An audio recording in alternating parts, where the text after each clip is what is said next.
dan bersama seluruh umat Allah mengawali misteri Paskah Tuhan kita, yakni sengsara, wafat, dan kebangkitannya.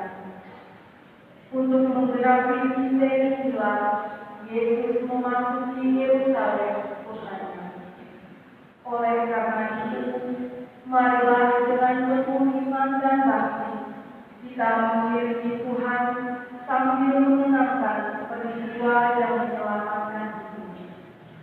Dengan demikian, kita dapat memetik buah Roh Suci, yakni kebangkitan dan kehidupan. Perayaan kali ini menggunakan tata cara tanpa peralatan dari luar gereja dan menggunakan daun palma akan dilakukan pada saat imam dan para pelayan altar lainnya tiba di depan altar. Marilah kita mengawali perayaan keselamatan ini dengan mengizinkan nyanyian pembuka. Kalau Yesus disambut di gerbang Yerusalem, umat bagai lautan bergetar di tangan. Dikala Yesus disambut di gerbang Yerusalem, umat bagai lautan bergetar di tangan.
yakni sengsara, wafat dan kebangkitan.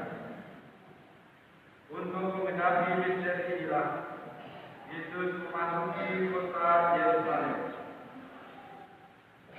Oleh karena itu, marilah dengan penuh iman dan bakti kita bersama-sama mengiringi Tuhan sambil mengenangkan peristiwa yang menyelamatkan kita. Dan dalam perayaan ini kita bersama-sama hendak mengaturkan segala pujian dan sembah bakti kita melalui sesi-sesi yang kita persembahkan kepada Tuhan untuk berbagai macam kepentingan, untuk mendapat syukur, pujian, serta mohon berkat Tuhan, dan juga untuk mendoakan saudara-saudari kita yang sudah berdoa dengan kita. Mari kita dengan merayakan ini, semoga kita sekalian dapat memetik dua buah salib suci, yaitu kebangkitan dan kehidupan. Marilah kita bersama-sama juga mohon kepada Tuhan agar Tuhan memberikan berkat dan menandai pada daun palma kita masing-masing, agar Tuhan berkenan dan membawa kita masuk ke kotanya Yerusalem.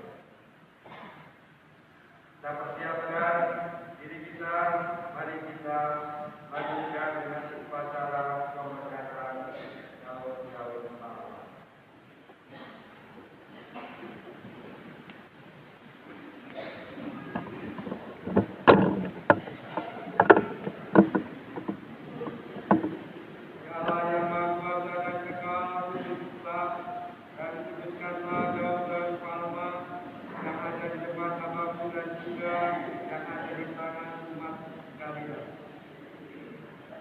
Dengan daun palma ini, kami ingin mengiringi Raja Kristus dengan bersukacita, supaya diperkenankan memasuki Yerusalem bersama Dia.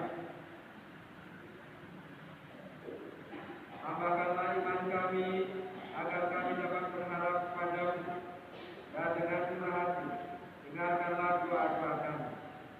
Semoga kami pada hari ini yang memegang daun palma ini untuk mengelulukan Kristus, juga menghormati Engkau yang hidup dan berkuasa Allah sepanjang segala masa.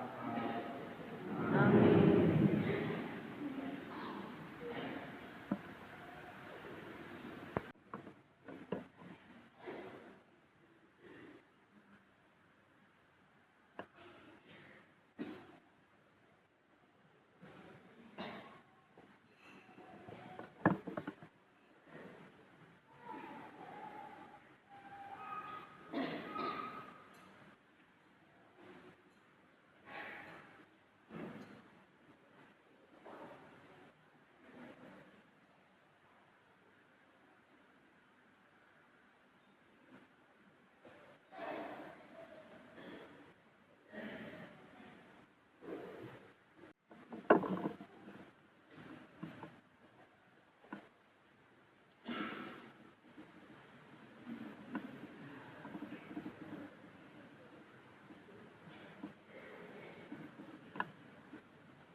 Ia mempertajam pendengaran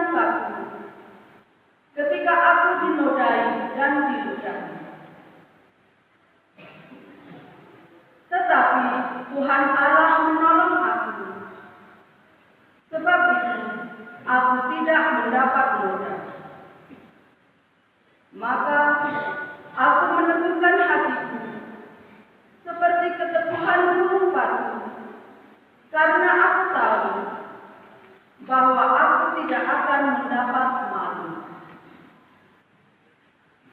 Demikianlah sabda Tuhan. Bacaan dari Kisah Para Rasul kepada jemaat di Filipi. Saudara-saudara, walaupun dalam rupa Allah, Kristus Yesus tidak menganggap kesetaraan dengan Allah itu sebagai milik yang harus dipertahankan. Sebaliknya, ia telah mengosongkan diri dan mengambil rupa seorang hamba dan menjadi sama dengan manusia. Dan dalam keadaan sebagai manusia, ia telah merendahkan dirinya dan taat sampai mati, bahkan sampai mati di kayu salib. Itulah sebabnya Allah meninggikan dia dan menganugerahinya nama di atas segala nama, supaya dalam nama Yesus bertekuk lututlah segala yang ada di langit, yang ada di atas dan di bawah bumi, dan bagi kemuliaan Allah Bapa. Semua lidah mengaku Yesus Kristus adalah Tuhan. Demikianlah sabda Tuhan.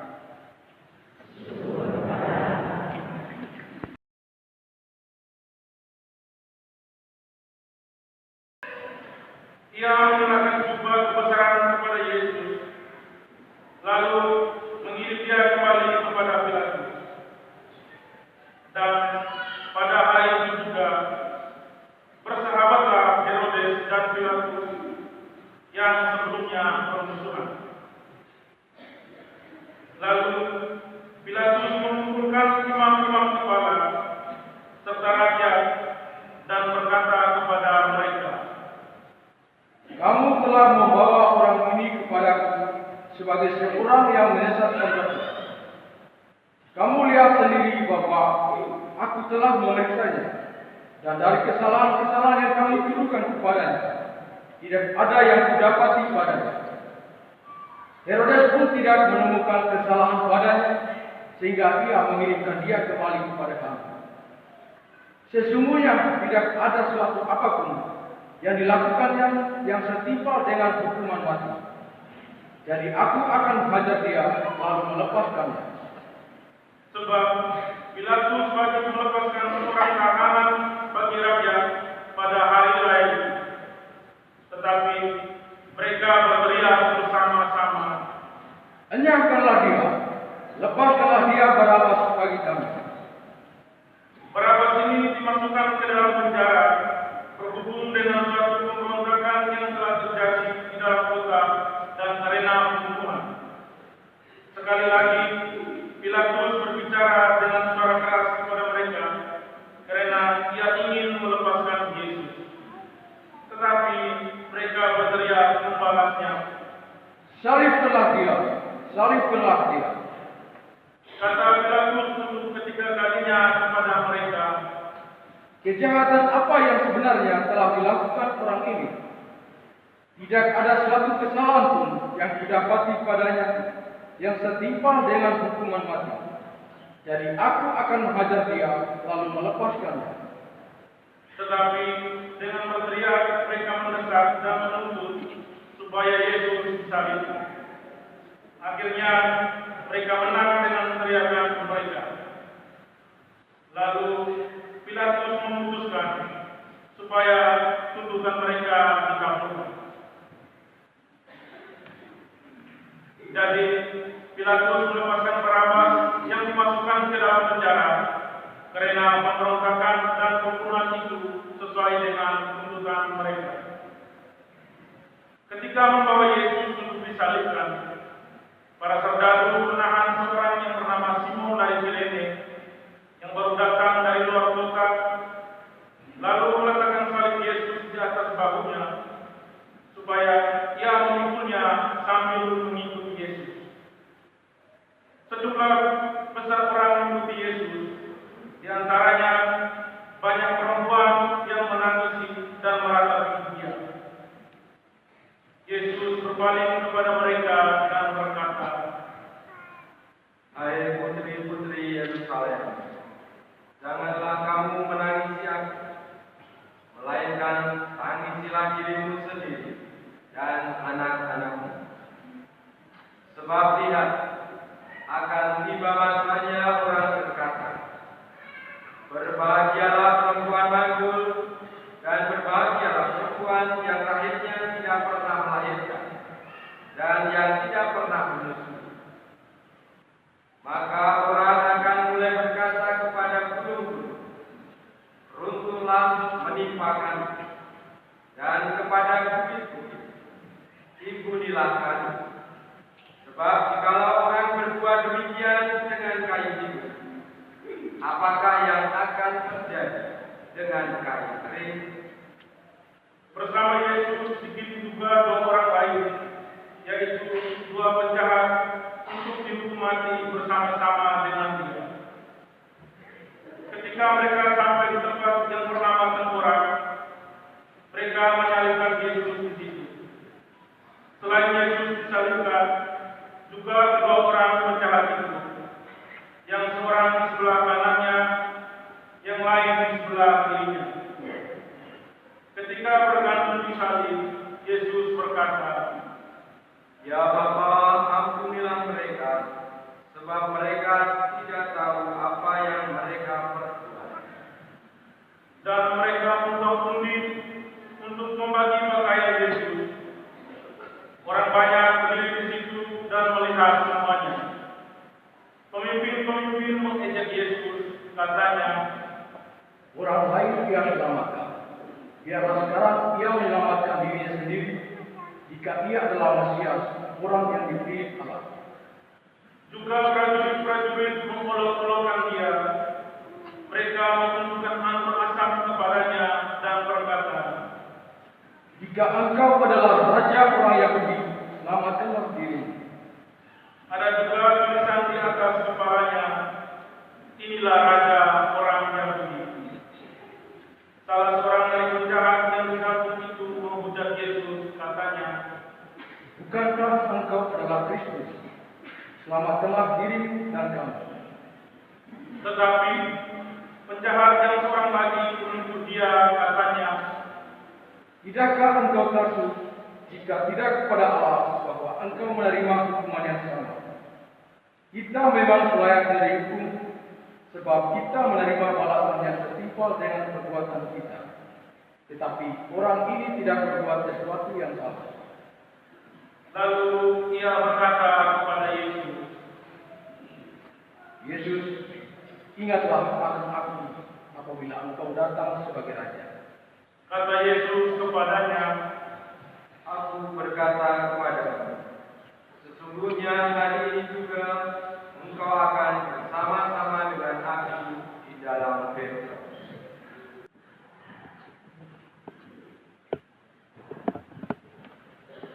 Aku berkata kepadamu, sesungguhnya hari ini juga engkau akan ada bersama-sama dengan aku di dalam Firdaus. Bapak, Ibu, dan saudara-saudari sekalian, anak-anak yang terkasih dan rekan-rekan muda yang diberkati. Itu tadi pernyataan Tuhan Yesus terhadap salah satu orang yang disalib bersama dengan Tuhan.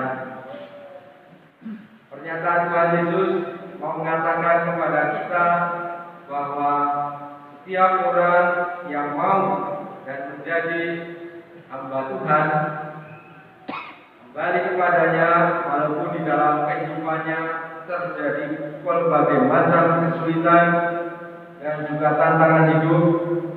Kalau orang percaya dan bertahan di dalam nama Tuhan Yesus, maka kita sekalian akan mendapat mahkota kehidupan bersama dengan Dia di dalam Firdaus. Dan itu sama halnya apa yang dikatakan oleh Nabi Yesaya di dalam bacaan yang pertama. Nubuat Yesaya mengantar kita pada pemahaman bagaimana menjadi seorang hamba, bagaimana menjadi seorang murid. Tidak hanya murid-murid pada umumnya, artinya murid pada umumnya itu ya setiap bulan bayar sekolah dari orang tuanya, setiap hari jam pelajaran masuk dan lain sebagainya. Tetapi yang mau ditekankan di sini adalah soal bagaimana daya upaya seorang murid, seorang hamba itu ditunjukkan melalui sikap-sikap dasar dalam hidupnya, perwujudan ketaatan dan kerendahan hati seorang hamba. Yang tadi dikatakan Tuhan Allah telah memberikan kepada lidah seorang murid kesadaran itu. Diriku seorang murid, maka lidahku itu ada kesadaran bahwa dia adalah murid. Kalau murid berarti seharusnya banyak mendengarkan. Supaya apa? Yang diberitahukan itu masuk ke dalam diri kita dan memberdayakan hidup kita. Coba bayangkan kalau seorang murid itu telinganya itu tidak pernah berfungsi dengan baik, apa yang terjadi? Seorang guru mengatakan, ya kamu buat A. Kalau telinganya itu tidak beres, apa yang dibuat? Pasti akan buat yang lain. Dia melakukan B. Dan kalau itu terus-menerus terjadi dalam diri seorang murid, maka hidupnya akan menjadi batu sandungan. Tidak menjadi terang, tetapi menjadi penghalang dari kebaikan-kebaikan yang seharusnya terjadi dalam dirinya dan juga dalam diri orang lain. Tuhan Allah telah memberikan kepada lidah seorang murid supaya dengan perkataanku aku dapat memberi semangat baru kepada orang-orang yang lebih lesu.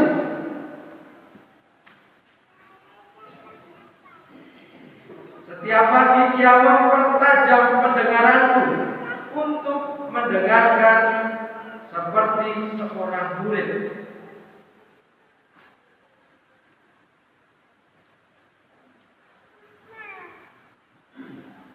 Ia mempunyai ketaatan untuk senantiasa memberikan dirinya supaya diberi asupan hal-hal yang baik, hal-hal yang benar, dan hal-hal yang berkenan kepada Allah.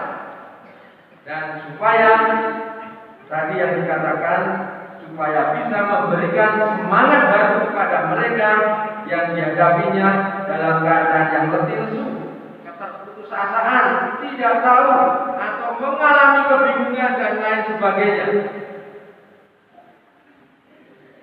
Sebagai murid Allah Kristus sendiri, seorang murid yang sejati adalah menempatkan diri dan senantiasa menimbang dengan mempertajam pendengarannya untuk mendengarkan seruan yang disampaikan kepadanya.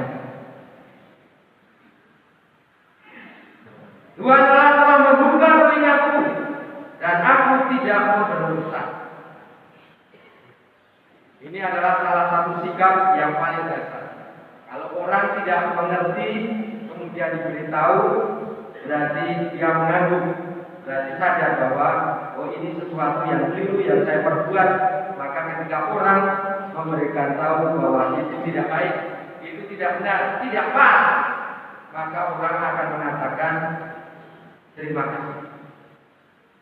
Tetapi ada juga seorang murid yang senantiasa memberontak atau menganggap dirinya itu lebih dari apa yang mau dikatakan kepadanya.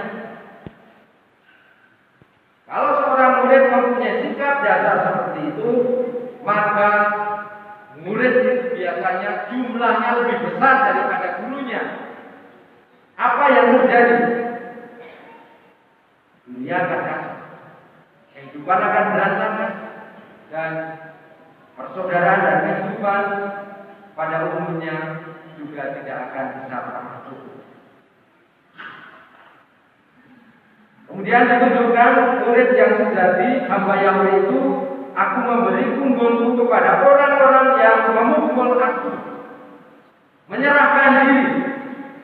Kalau itu bisa dan dapat dilakukan, seorang murid, guru akan merelakan dirinya supaya murid-murid itu memukul punggungnya, memberikan pipinya kepada orang-orang yang mencabut janggutku.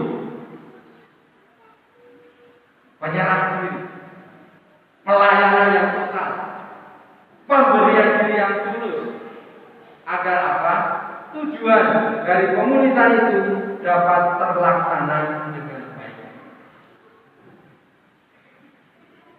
Bapak, Ibu, dan saudara-saudari sekalian yang terkasih, dan akhirnya murid itu dituntun untuk menyatakan kesetiaannya mengikuti sang guru yang dikatakan oleh Nabi Yesaya demikian. Aku tidak menyembunyikan mukaku ketika aku dinodai dan diludahi. Itu mau menyatakan bahwa setiap murid, setiap hamba yang dihadapi oleh apakah itu Tuhan atau pengajar atau siapapun, itu tidak semuanya serba baik. Ada murid yang dalam tanda petik kurang ajar, sudah diberitahu tapi tidak masuk di dalam dirinya, tetapi justru memberontak, melawan, bahkan menista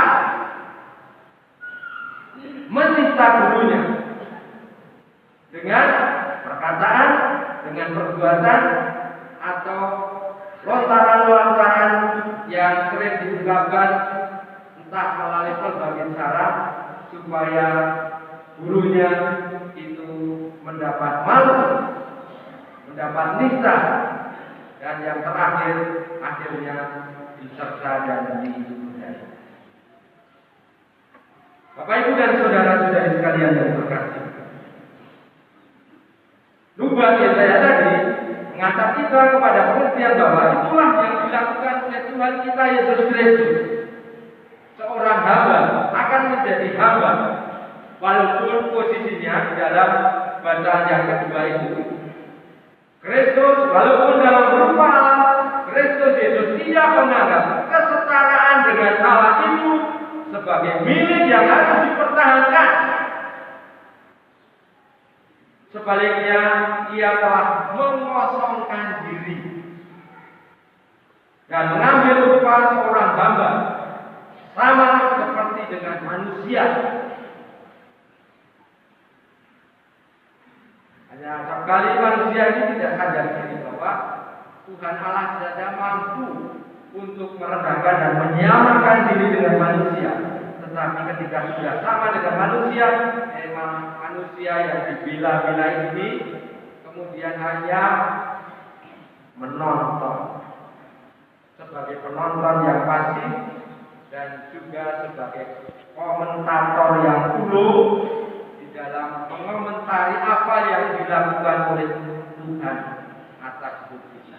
Tidak pernah mengikuti seperti hamba Yahweh tadi, membuka telinganya, kemudian mempertajam lidahnya, pengertiannya untuk menjadi seorang hamba yang sejati.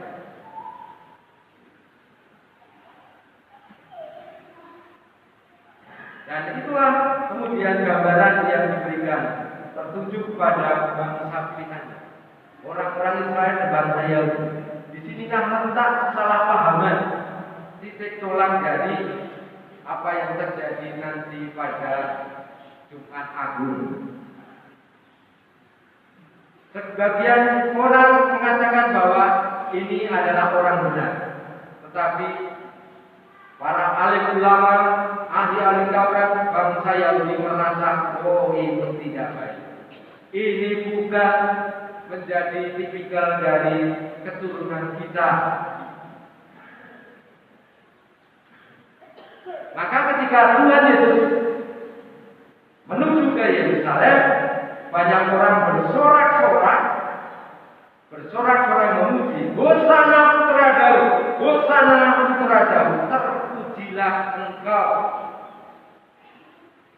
Kenapa? Dia percaya, orang banyak itu percaya.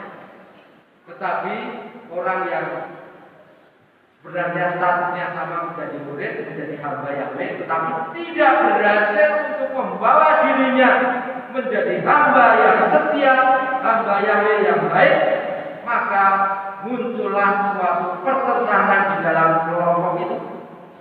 Maka murid yang tidak berhasil tadi berupaya untuk menggosok-gosok orang banyak itu dengan memprovokasi, dengan menghasut dan menodai, bahkan menista Tuhan Yesus yang oleh kebanyakan orang dielulukan sebagai Putra Daud.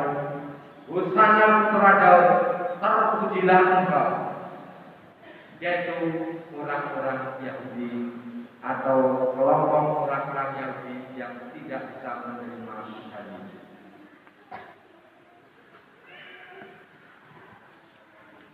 Mengapa terjadi demikian, Bapak Ibu dan saudara-saudari sekalian? Itulah yang dikatakan oleh Nabi Yesaya di dalam bacaan yang pertama, yaitu ketidakberhasilan orang untuk mengintegrasikan nilai-nilai baik. Mengintegrasikan itu artinya menjadikan nilai-nilai yang baik itu sebagai sesuatu yang baik yang tertanam di dalam dirinya, diingat di dalam pikirannya, kemudian diungkapkan di dalam perbuatan-perbuatannya.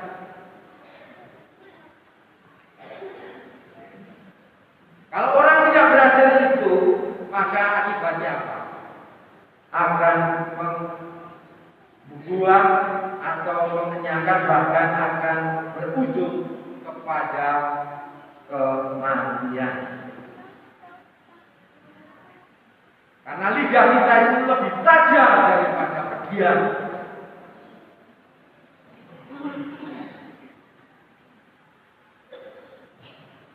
Pikiran-pikiran kita itu lebih sadis daripada martir atau apapun yang bisa memukul kita.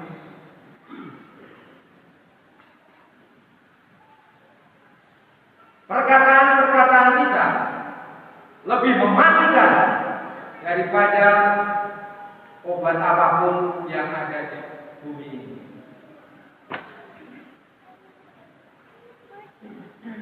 Maka saudara-saudari sekalian yang terkasih, hari ini kita diajak untuk merenungkan bagaimana menjadi seorang hamba, seorang murid, seorang pilihan Allah, agar semakin hari semakin mempertajam pendengaran dan lidah kita melalui sabda Tuhan yang diberikan kepada kita, agar kita benar-benar menjadi seorang hamba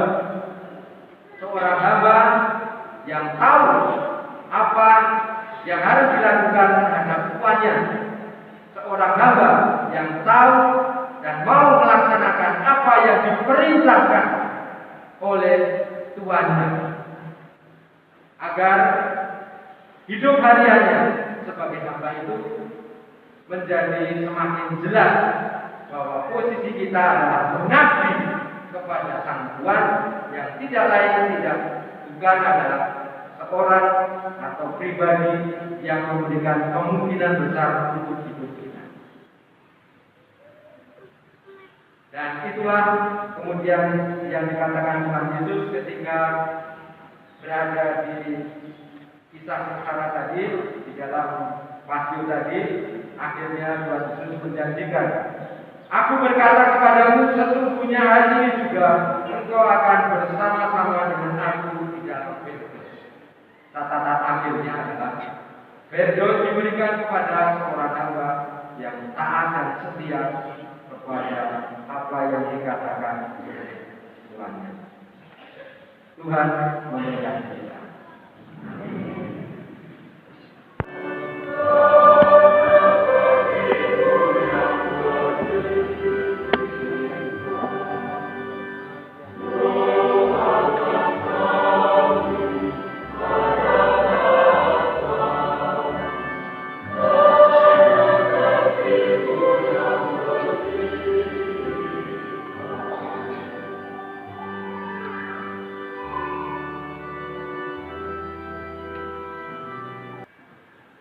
Demikian pula sejak perjamuan dia mengambil piala.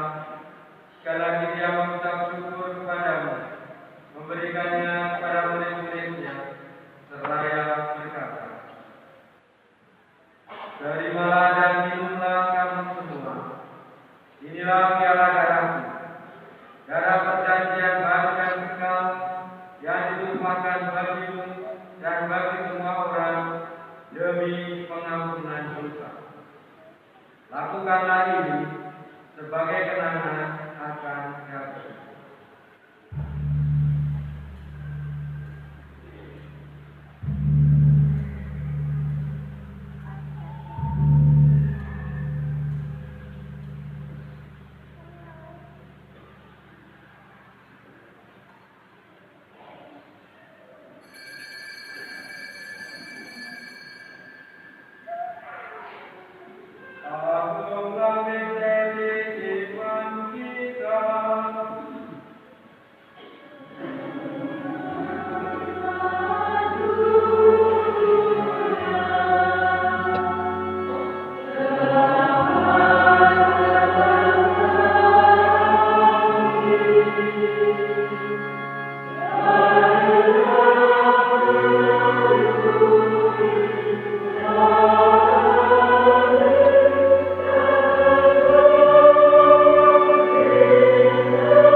Ingatlah Tuhan akan gereja-Mu yang terletak di bumi, agar Kau menyempurnakan dalam cinta kasih, dalam persatuan dengan Paus kami Francis, dan untuk kami Vincenzi, serta semua rohaniwan.